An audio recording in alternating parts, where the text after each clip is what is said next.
Hello, everyone, and welcome to Dr. Emmett Emory Sr. You Better Stand Your Watch podcast. Thank you for coming today, showing up today, reviewing the podcast today, for being here today. I have a special guest today, and you guys know that over the past few months, I've switched from business and management and the corporate American that fashion, and went over to mental health. And we're doing this 5-part series right now on conflict avoidance. And this is part 2. And part 2, I decided to switch it up. Part 2, I decided to bring a certified professional behavioral therapist to the show. No, he's my guest. He's not here for the producer. So hear him introduce himself, and I'm going to call him either by his first initial, or I'll tell you that in a minute. Here's my guest. Introduce yourself. All right, everyone. Hello. My name is Hilario Ciprian. I am a Board Certified Behavior Analyst, or BCBA for short. Hi, baby. Want to just give a hi to my fiance, Brittany Cooper. Also, I'm also a proud member of Kappa Alpha Psi Fraternity Incorporated of the Tampa Alumni Chapter, Ace Club.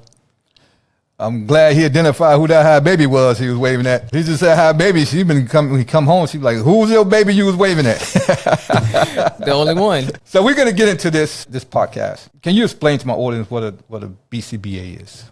So BCBA is somebody who creates and develops treatment plans depending on their field of work. I work with early intervention children, so I develop behavioral plans for children from 2 to 8 to improve their quality of life. At the end of the day, what a BCBA tries to do is replace inappropriate behaviors with appropriate behaviors. So, for example, would be if a kid engages in maladaptive behaviors, such as like tantrum, crying, or aggression, we try to teach them in a form of communication. We try to teach them a more appropriate way to communicate. So, for instance, we either teach them you use a PEC system. For short, PEC system is picture exchange system, or manding, which is just teaching them how to communicate either via vocals, or even another way we could teach them is sign language.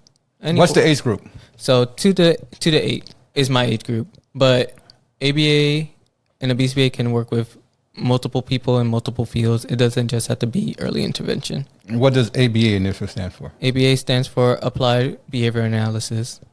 So in short, you're behavior therapist. Yes, sir. And I know the initials are something else. It reminds me so much of the military.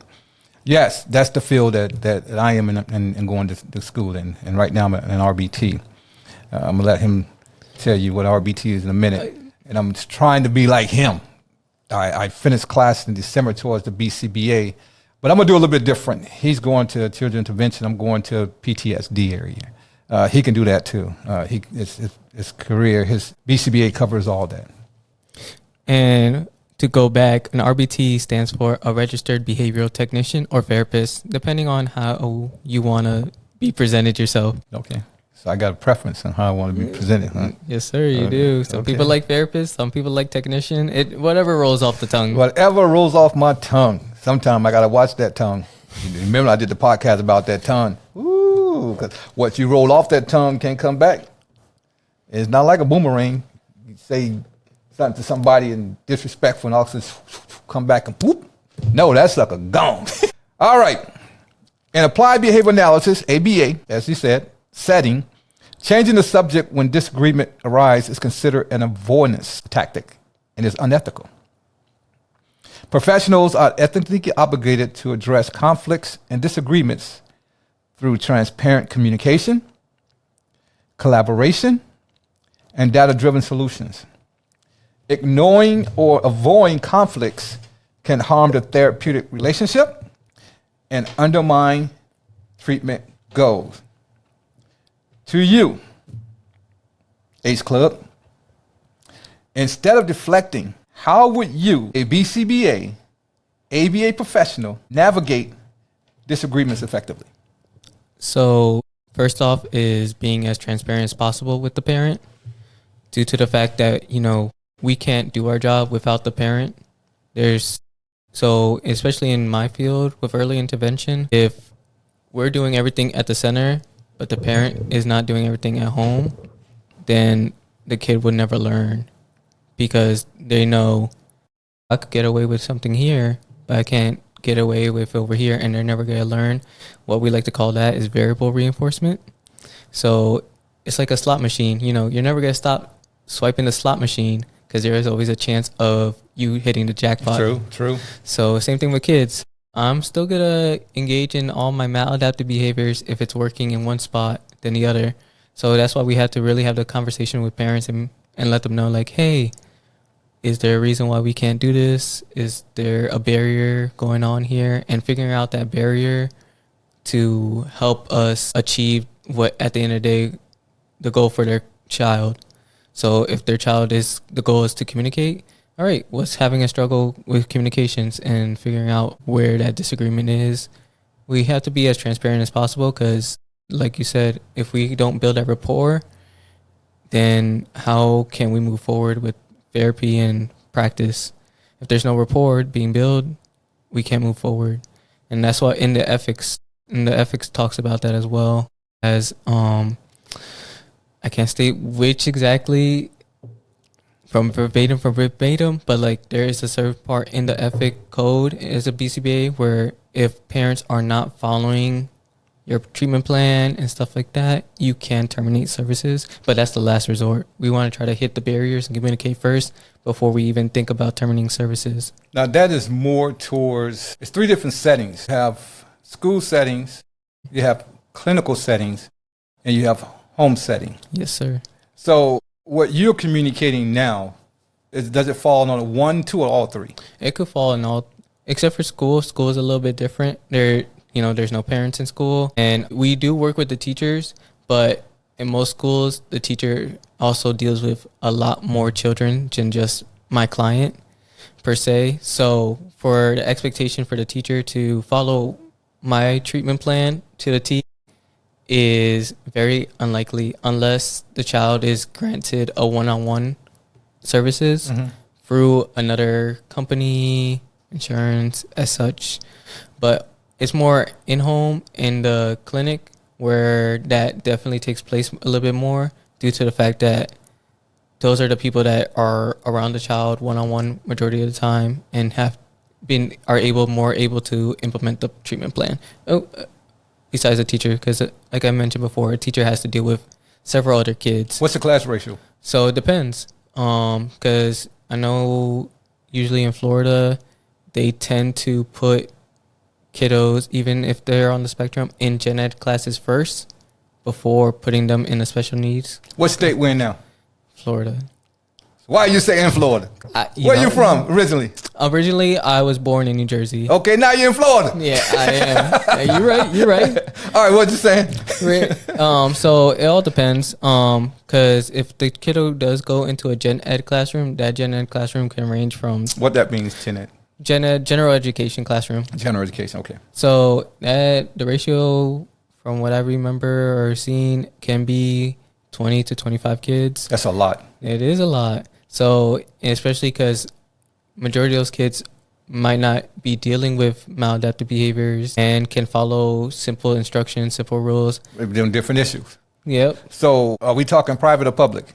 And if not, what's the difference between the both? So, I haven't ran into a private school just yet, so I can't bring any knowledge on there. From public schools, the difference is there might not be the resources to provide support in the classroom, unfortunately. So it'll be one teacher to 25 kids, and who knows, maybe 2 or 3 of those kids could be still working on intervention plans and working on their behaviors and their communication skills, but still in school and not having that support. So they might think this child is acting out, but in reality, this is their way of communicating and displaying behavior.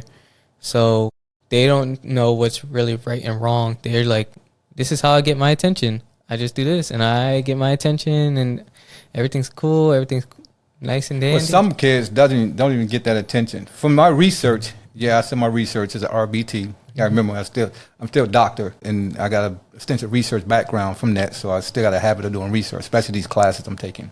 In that research, I found out that a lot of the kids that's in those classrooms, under those ratios, are under the tutelage of a psychiatrist or a sociologist, or the other one, not psychiatrist, but the other physiologist, whatever you call them.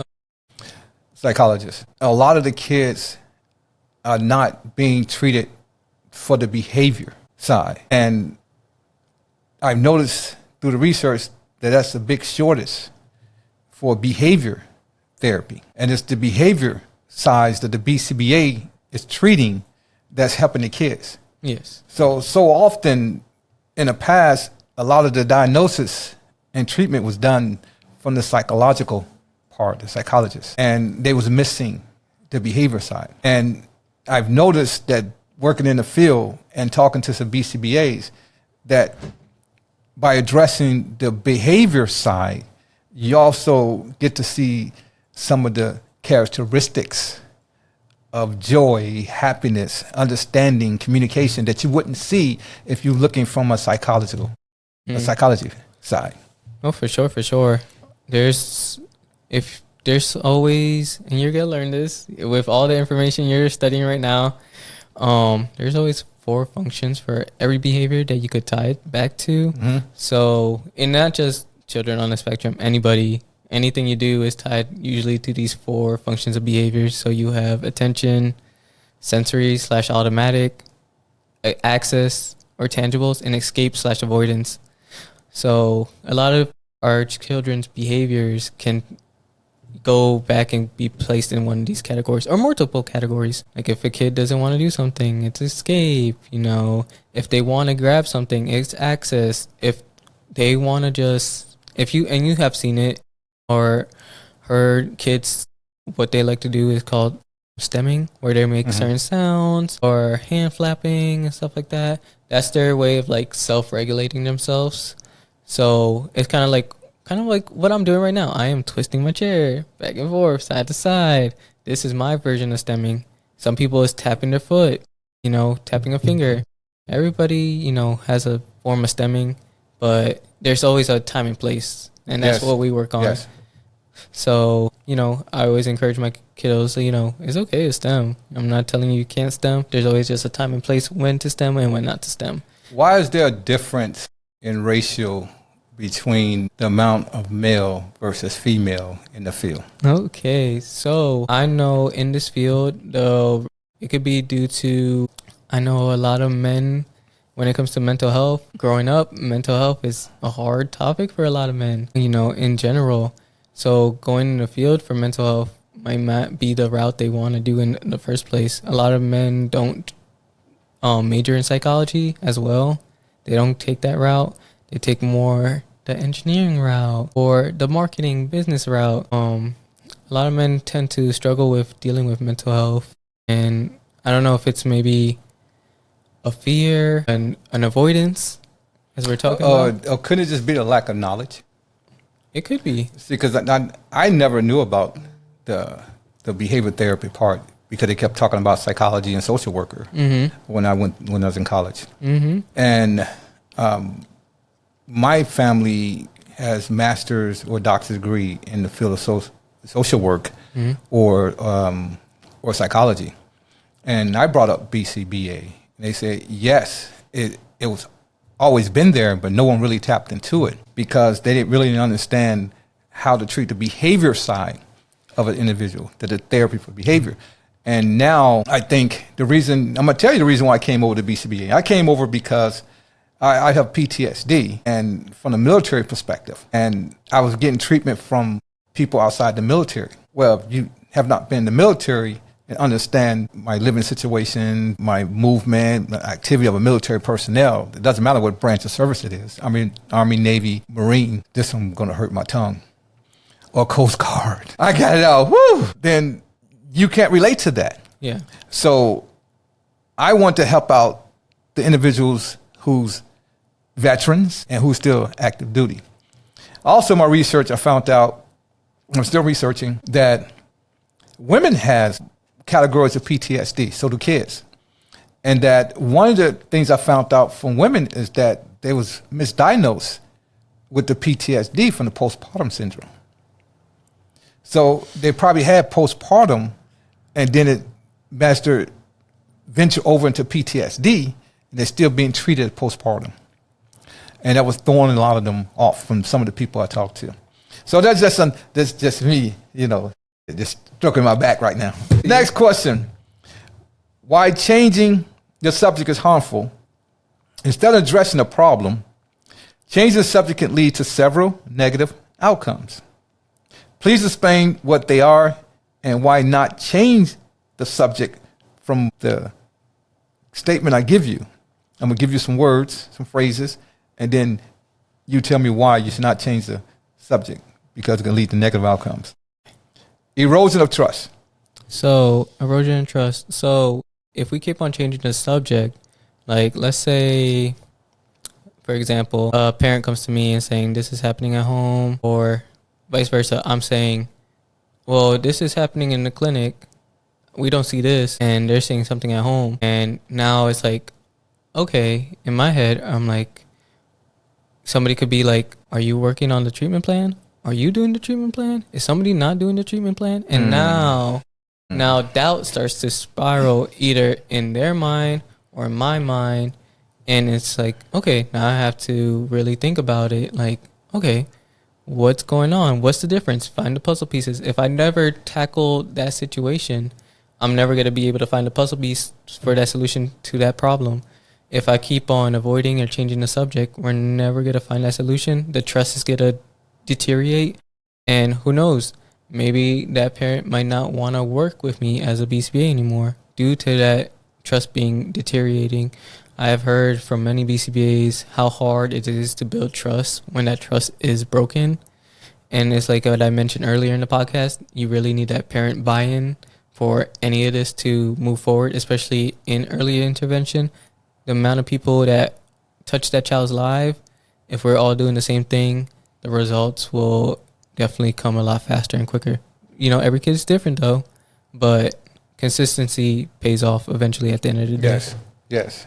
What's the difference between a parent and a caregiver?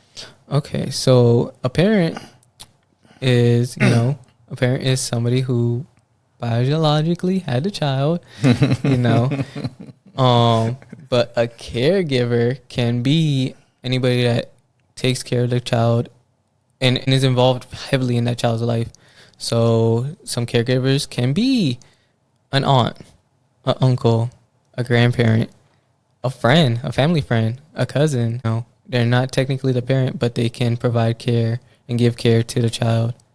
And that's why we like to word our trainings as caregiver trainings, just in case if we ever have a situation like that where it's not the parent who's coming in for the trainings, it is a caregiver per se.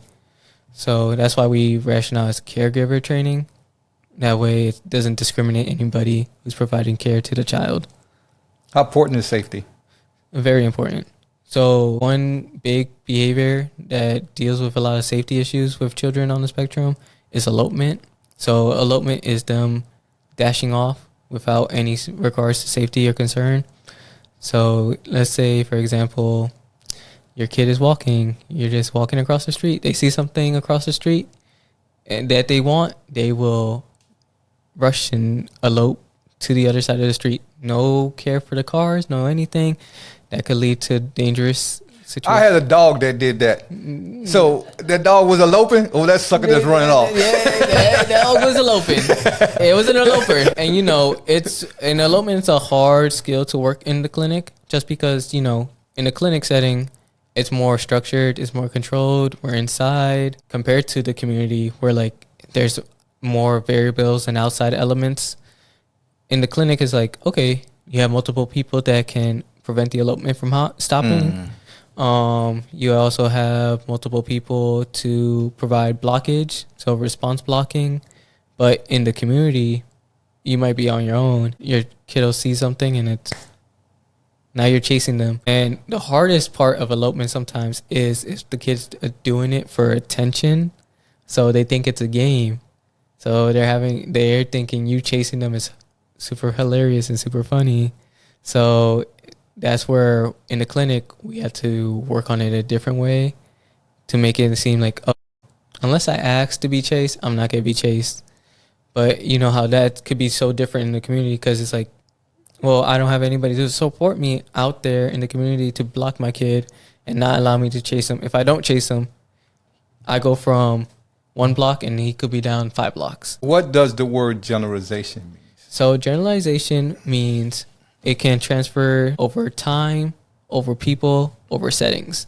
So over time means if I teach you a skill, like if I teach you what's your name, you know your name here. Now if I ask you 5 years later, what's your name? You still remember your name. That's a generalization. If I ask you what's your name, your mom asks you what's your name, another person asks you for your name, that's over people. And settings is if I ask you what's your name here and you go out and about to the club, who knows, or do your thing. Oh, the child gonna do it at the club. I'm talking about you. Oh, okay, all right. Yeah, I'm talking about you right now. So, if somebody My wife won't allow it. So sorry.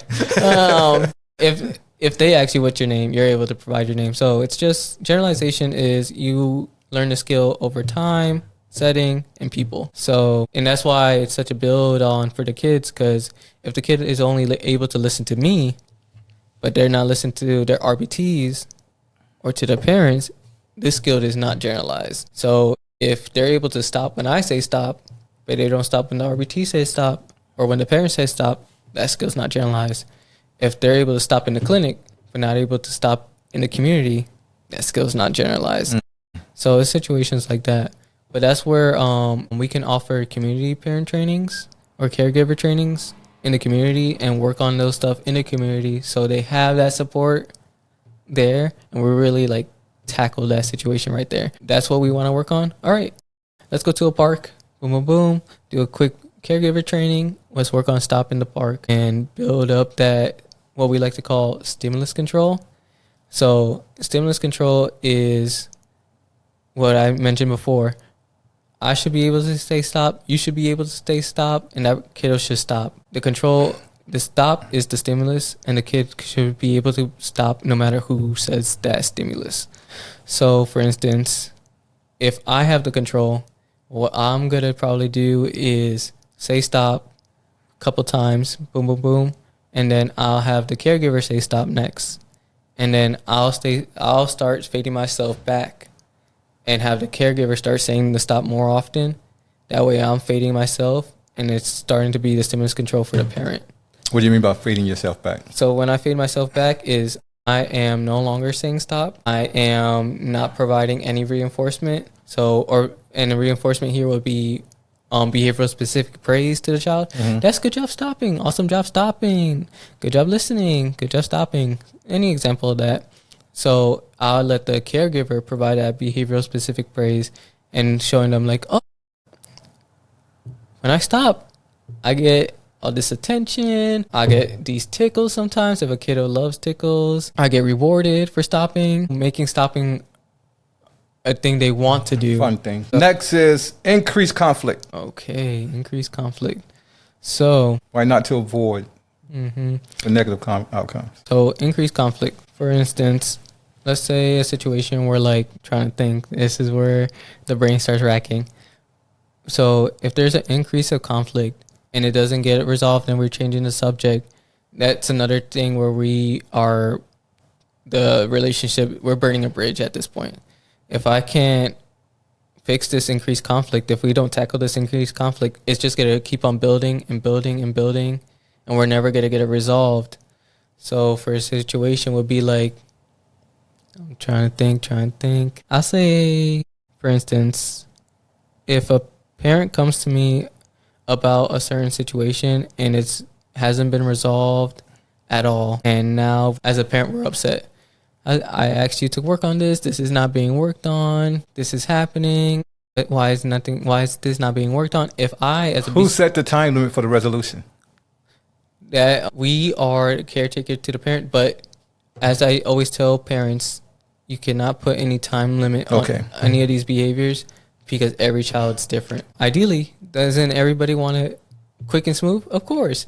But if everything was quick and smooth, I wouldn't have a job. That's right. It's not real life. Unethical practice. So unethical practices, the biggest thing if we avoid this is I can lose a license if I do unethical practices. So some forms of unethical practices a BCBA can do is lie on their treatment planning. So if I'm saying on my treatment plan, yeah, so-and-so can do this, and this, and that. And when the parent looks at the treatment plan and be like, no, they can't. I never seen so-and-so did this and this and this. What are you talking about? So the parents have availability to the treatment plan? Yes, sir. They are issued a copy of the treatment plan. They can see what is in the treatment plan. They have access to their kiddos, their plans, their notes. Because at the end of the day, they are the provider of the kiddo. So it's an open book for the parents? Yes. Okay. So they have access to the kiddo's information and what we do during sessions and such as that. That's how we build that trust and transparency. You can see what we're working on in sessions. You can see what the therapists are working on, what behaviors happened that session. So they understand, like, okay, this happened. Why did this happen? And if they have any questions regarding the plan, they can always contact the BCBA. Like, hey, I saw this in the plan. I don't agree with it. Okay, perfect. What do you not agree with? So we could talk about it. I just don't agree with it. I don't want it in the plan. So the BCBA scenario, something happens. Lord forbid something happens with one of the child setting, whatever. And the BCBA is calling the court. And the BCBA have the right not to communicate about the files of the client. The parent knows the file. So if the BCBA says, no, I'm not authorized to do that, and unless the judge actually ordered me to do it, I'm not going to do it. Do that parent have the option to oversee the BCA and talk about the files anyway? Or are they obligated not to talk about them as well? Due to HIPAA, I might not be, it's like what you said. If the judge deems me I need to present the files, then I'll present the files. But at the end of the day, if the parents want to present the files, that is up to them. Because at the end of the day, they're the ones that sign off on the treatment plans, because the child is not of age to give consent. Right. So the parents are their informed consent to their stuff. So if they want to give a file to the judge, they can. I'm not going to give the file to the judge whatsoever unless I am prompted to by the judge. But if they want to, that's all up to them. That'll be their decision. That doesn't come back to me. I'm the one that said no until the judge asks for this information, and we cannot. What about the kids in their teenage age and the young adult age? So that'll be an interesting. I'm not well versed in that field, so I can't say fully for that situation, especially if this child is receiving ABA services, even though they're of age of consent. Okay, so I'm not going to hold you. I'm not going to trip you into that. Yeah. Okay, let's talk about ethical and effective alternatives. Okay. Instead of avoiding conflict, ethical and effective practice involving using ABA principles to address it directly and collaboratively. Please explain why address in this fashion. I'm going to give it to you. We're going to go to the same scenario we just went through. Yes, sir. Engage in active listening.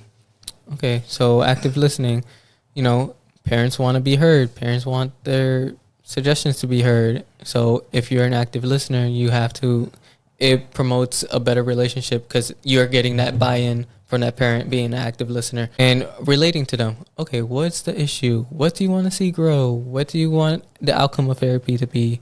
What do you want to see at the end of all of this? What is the child's end goal out of all this? And listening to what they have to say to that and tailoring the treatment plan to that specific goals. Mind you, there's certain things we cannot do due to insurance and such as that. But if there's a way that we can tailor it to be as close as possible to that goal, then we can do that. For instance, a lot a lot of parents want to work on potty training. So we add that to that goal. We make a protocol for potty training to teach the kids how to potty train and such as that. Every BCBA does potty training a bit differently. You know, potty training. Yeah. I thought you were talking about potty training. No. I said, "Ooh, I ain't had to work on that. That came natural when I was younger." I'm sorry. Go ahead. Continue. It's okay. It's all right. Remember, we're talking about the kids. We're talking about the kids right now. So listening to their concerns, seeing what they really want to focus, and then remodeling the treatment plan to fit that purpose. But it's like what I always tell the parents too. At the end of the day, we can listen to your concerns and such, but at the end of the day, we also have to look what's best for the kiddo. Because I know, and mind you, I am not speaking on my experience. I just experienced from what I have heard around in the field. I heard parents that want to work on a child's stimming. Like, how can you make him stop doing the hand flapping and stuff like that? And I will tell them, you know, right now, that isn't something that's a concern for me at the moment right now. It's not hurting anybody. He's not hurting him. He or she is not hurting themselves. So I would let them know, like, even though this is something you want to work on, let's focus on more big concerning things. Like, how's their communication? How's their daily life skills? How are they with the toilet, hand washing, changing? Yeah, but working on those areas sometimes it contribute to them stopping the flapping. It can. And it can happen indirectly without even working on it, because you worked on those areas that probably contribute to that. Okay. So, but it's tough to explain that to that parent, because sometimes the parents want the now. Yeah. They don't want what can happen if you work on this and work on that, and then down here. If you're a weightlifter, if you work on arms, you know, your chest's not going to get big. Yeah. So you got to work on a method that works with chest, arms, and probably shoulders in order for those three to get that work. But some parents go through so much and love the child so much that they want their child to be normal. I'm not understanding that the child is normal if they have a heart. Yeah. That's just my understanding. If you got a heart, you're normal. Exactly. And I feel exactly the same way, you know. At the end of the day, I feel like, and I tell parents, you know, I get it. Society can be hard. People watching you in public when your kid has a burst out can be hard. But at the end of the day, you're doing the best you can. You're bringing them to therapy. You're doing your job as a parent. You're trying their best to provide their best possible quality of life for their kid. So, you know, let people stare. At the end of the day, you know what you're doing. Well, let's talk about cultural differences, since you brought that up. Research shows that, I think it happened in the 70s, correct me if I'm wrong, the 70s or 80s, when they started testing African Americans and black and brown kids. When prior to that they didn't, they just test the Caucasians for autism and the spectrum. And for that, a lot of the kids got left behind. What I mean by that, growing up, we had in the African American household, we had individuals that had autism, but we didn't identify that at autism, and the doctors didn't identify it in that poverty area. They just said that the child was slow. And because they gave the definition of slow for the child, and they went to school, the elementary schools, that's when they started establishing what they call trailers. And they put the kids that were supposed to be slow, took them out of the classroom because they said they couldn't keep up. They put them all into the trailers. Because the Board of Education and the nurses and the doctors didn't research or diagnose that community, a lot of individuals end up suffering. The sickness end up being a little bit more advanced, end up being schizophrenics and things of that nature because of that community. I had a relative in my family that was not diagnosed, and the person ended up having kids and everything else. But the kids are normal, but the person was deprived of a better life because it wasn't diagnosed with that treatment. And later in life, it ended up being more than what it should have been. So, and we talked about earlier about the lack of knowledge for some of the men being in the field. I think it was a big lack of knowledge for a lot of the kids being diagnosed. in the field. Right now, you got a lot of black and brown kids in the field being diagnosed, but I think it hurt a lot of the parents in the past. And because it hurt a lot of parents in the past, some of those parents are still around that have that misdiagnosed. It still has an impact on the kids. No, I totally agree. I totally agree. And that's why, there is better assessment tools now. There's better diagnostic screenings now that can help. Even though autism is a big topic, which is finally being noticed, because it had been, but briefly. They have Autism Day and they have Autism Search and things of that nature. Mm-hmm. But that's only been happening the past 3 or 4 years. But the big topic that go beyond autism is behavior therapy. A lot of the shooting in the schools or a lot of the violence that goes on, a lot of that is geared towards a behavior issue. They said mental illness. Well, which category? You're diagnosing individual based on psychological illness. Then you give them a little pill, put them in a straitjacket, put them in a room. And you think they're going to act normal? They ain't supposed to be in there in the first place. Because the behavior side, they did not get diagnosed. So your profession is a big demand. It's becoming even more demand as we progress on, because now people recognizing that it's the behavior side that need to be tackled. We're going to use the T word, tackle. Okay. All right, Ace. Next, backup points with data.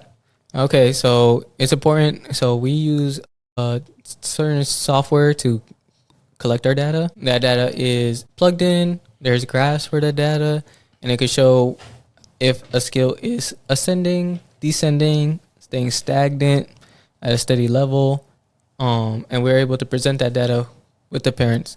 So if there's a situation where like the data looks what I like to call a roller coaster, it's up and down, up and down, up and down, up and down, up and down.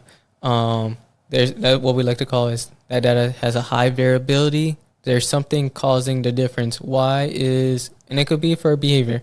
It could be for a skill. Why is the kid performing the skill well with this person, but not this person, or vice versa? Why is the kid engaging in more behaviors with this person than that person? Before we can go that far, explain what ABC data is. Okay, ABC data is antecedent behavior consequence. So what ABC data is used for is to figure out why a kid or a person does what they do behavior-wise. So to use it, antecedent is just what happens before the behavior occurs. B is the behavior. C, I know it has a negative tone to it, consequence, but all that means is what happens after. So an example, it would be, let's say you ask your kid to clean up. They start screaming and tantruming. Either you clean up the mess for them, or you make the kid clean up.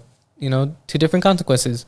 So let's say you go with the first consequence, that you clean up the toy after your kids. So A, you ask your kid to clean up. B, they cry and scream. C, you are cleaning up the toys for them. Now, in that scenario, that kid just learned, like, okay, if I just cry and scream, I don't have to clean up the toys. Exactly. So it's like what I tell parents. It's like you don't know what you're reinforcing until you come to these trainings and learn, like, oh, my God, I just did that. Now, each time I ask them to clean up, they cry and scream. And it's like, yeah, in their world, they put 2 to 2 together. Okay, if I cry and scream, I don't have to clean up. Somebody will clean up for me. And that's where we come back into the clinic. Hey, you can cry and scream all you want. Eventually, you're going to have to clean up. So we're putting their behavior, what we like to call, on extinction. When extinction, it just means that we are not reinforcing that behavior whatsoever.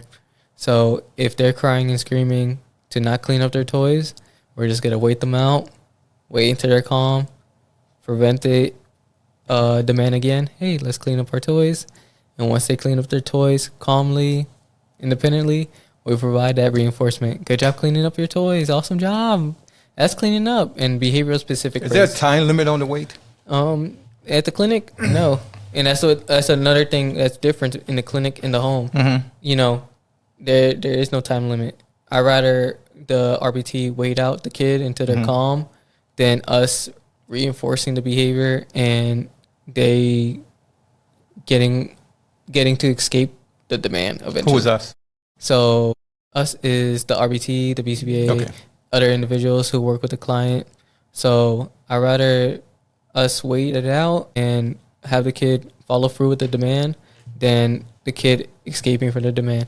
And if we need to limit the effort, so maybe all the toys might be too much. Maybe they brought out 10 toys. Maybe that's too much for them to do. Maybe cleaning up a few toys, but they have to clean up maybe at least 1 or 2, 3 toys and stuff like that. And then eventually gradually increase it.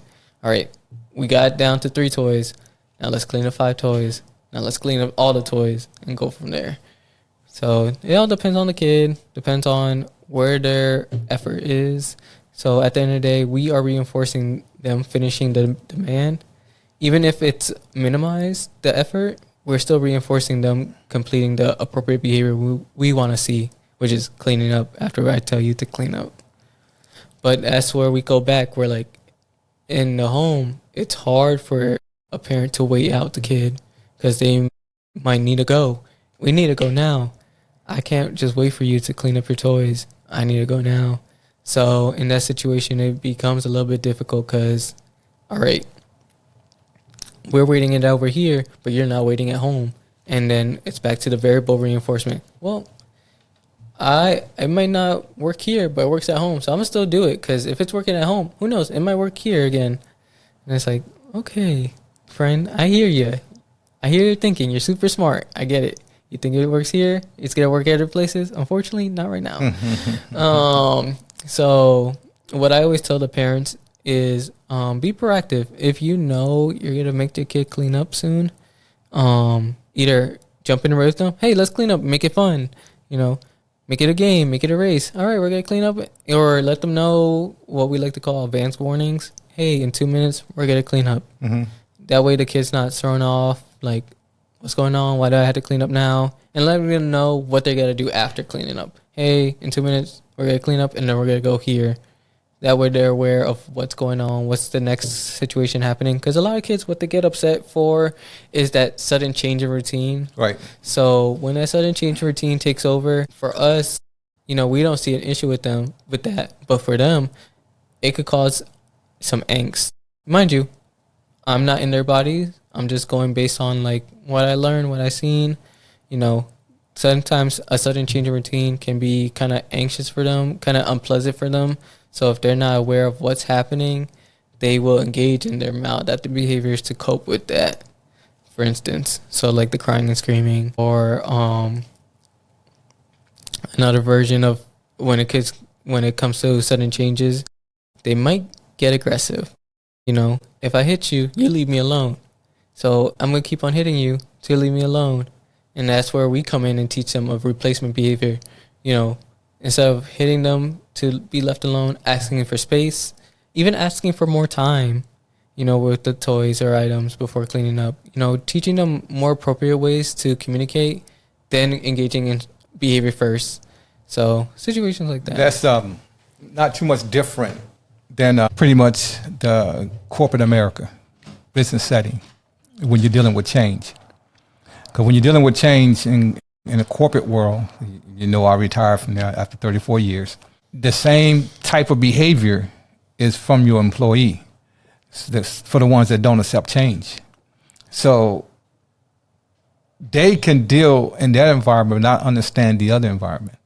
And the only difference is there's a better understanding of your surrounding, of understanding of what's actually going on than one group. Good stuff. I appreciate you coming today. There's a lot of information was given out, and I'm sure my audience is going to take it and absorb it. Departing words do you have for my audience? Thank you for having me. This was a new experience, a great experience. I'm really happy to do this, and you know, anything else to help a brother out, you know.